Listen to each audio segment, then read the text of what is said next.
Bismillahirrahmanirrahim. Assalamualaikum warahmatullahi wabarakatuh. Alhamdulillahirabbil alamin. Asyhadu an la ilaha illallah wa asyhadu anna Muhammadar Rasulullah amma ba'du.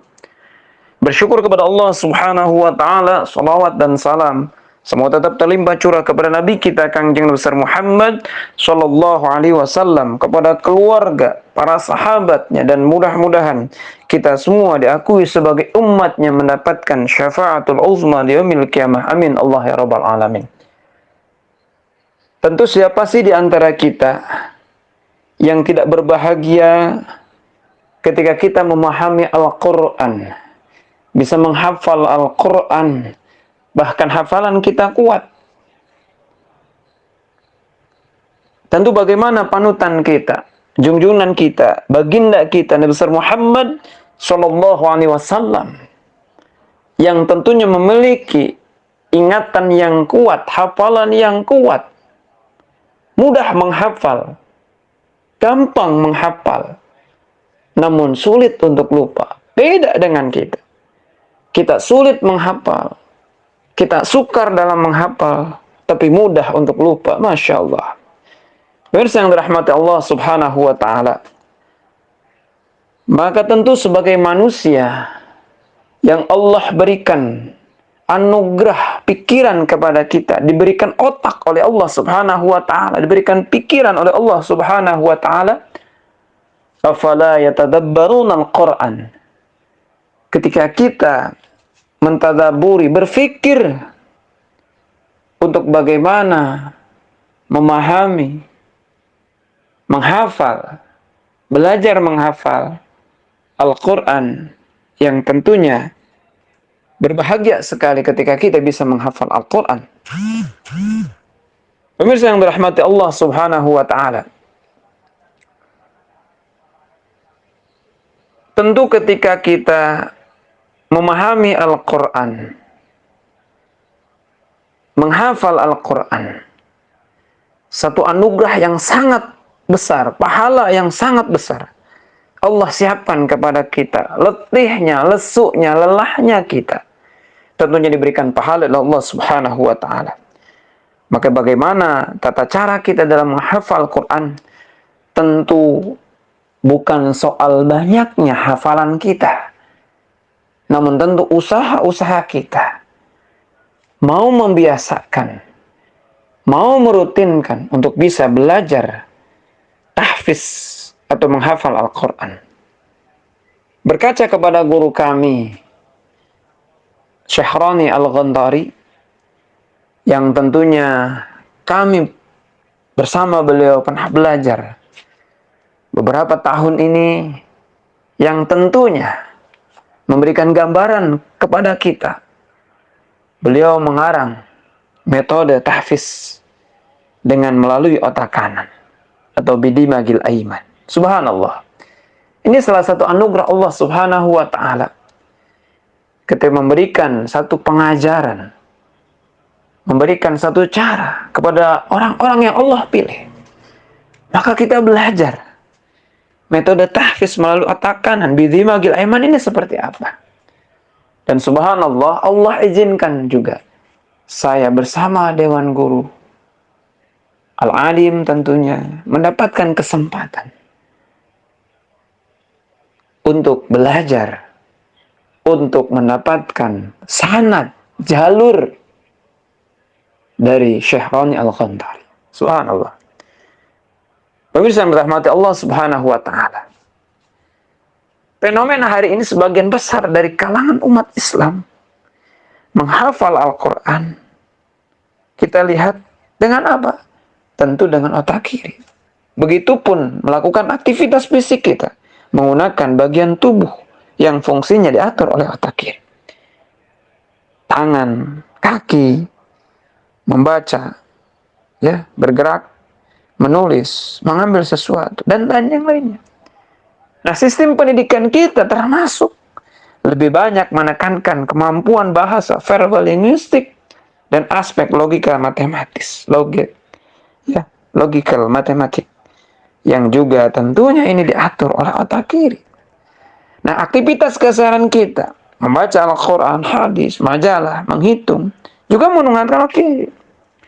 Maka kalau dibayangkan, otak kiri ini telah sekian lama mengerjakan beban yang demikian beratnya.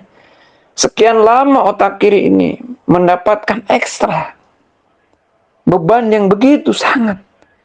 Maka alhasil, ketika kita mulai menghafalkan Al-Quran, menggeser hafalan kita kepada Quran, sulit mengingat kita. Karena tidak apa? Karena kenapa? Karena tidak ada kreativitas dalam berpikir. Sulit menghafal Quran, sulit mengingat dan tidak kreatif dalam berpikir. Maka tentu salah satu ikhtiarnya, salah satu caranya, guru kami dengan metode Bidai Magil Aiman. Apa prinsip-prinsip dari penggunaan metode otak kanan dalam tahfiz atau Bidai Magil Aiman ini? Pertama, dengan gaya visualnya otak kanan. Jadi ketika kita tahfiz kita dengan menggunakan otak kanan, maka teknik memahami tentu dengan diawali dengan kita membaca. Minimal 5 kali kita baca sampai dengan hafal. Karena lebih mudah kita mengingat dengan membaca. Bahkan dijaharkan. Dan memahami tentunya dengan terjemahnya. Memahami dengan artinya. Atau mufradat-mufradatnya. Maka gaya visual tahfiz otak kanan membaca kita minimal 5 kali sampai dengan hafal. Akan lebih mudah ingatan kita. Dan juga memahami terjemah mufradat Al-Quran yang kita baca. Turut mendukung. Dan gaya ini adalah gayanya otak kanan. Kemudian yang keduanya, tentunya dengan gaya auditory tahfiz otak kanan. Apa yang dimilikinya? Teknik pendengaran kita. Ketika kita mendengar, ya misalkan dari mulai audio, visual kita, atau melalui kaset-kaset tilawah Al-Quran, atau ada orang yang mengulang bacaannya.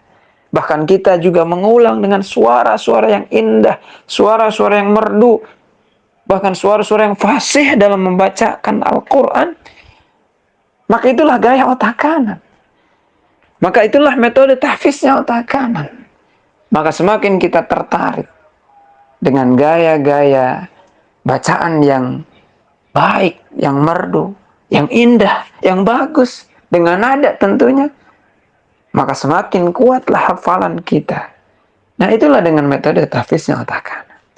Kemudian yang ketiga tentunya gaya daripada metode tahfiznya otak kanan ini adalah tentu ketika membaca ayat, melihat ayat, melafalkan ayat yang akan kita hafal. Maka terlebih dahulu kita hafalkan di dalam hati kita. Ditadaburi oleh kita dalam hati kita. Betul-betul dikuatkan dengan hati kita. Mulai menghadirkan hati kita untuk membacanya. Hati yang bergerak, hati yang tersentuh, hati yang terenyuh. Baru kita lafalkan. Sehingga tentu menguatkan hafalan kita bukan hanya dengan ucapannya, tapi hati kita mulai terpaut dengan bacaan tersebut, terikat dengan bacaan tersebut. Subhanallah. Kemudian yang keempat, tentunya metode tahfiznya otak kanan ini adalah bagaimana ketika kita terus mengulang-ulang bacaannya. Sambil apa? Sambil tentu dengan metodenya tahfiz otak kanan, dengan sambil bergerak, sambil berjalan, atau sekedar menggerak-gerakkan tangan atau jemari, atau yang lainnya. Maka inilah yang disebut dengan gayanya otak kanan.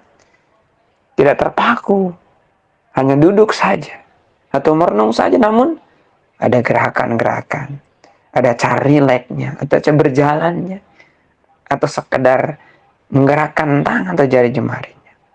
Ya, subhanallah. Maka tentu ada salah satu ikhtiar guru kami dengan mencontohkan cara-cara olahraganya otak kanan. Namun tentu lain kesempatan, mudah-mudahan Allah izinkan kita. Dan tentu tidak bermaksud mengajari para hafiz dan hafizah, para orang-orang yang tentunya konsen banyak memiliki metode-metode, tapi kami ingin berbagi saja bagaimana guru-guru kami, ya, banyak sekali metode dan cara. Namun kembali kepada kita, dalam menjalankan istiqomahnya. Demikian, mudah-mudahan bermanfaat.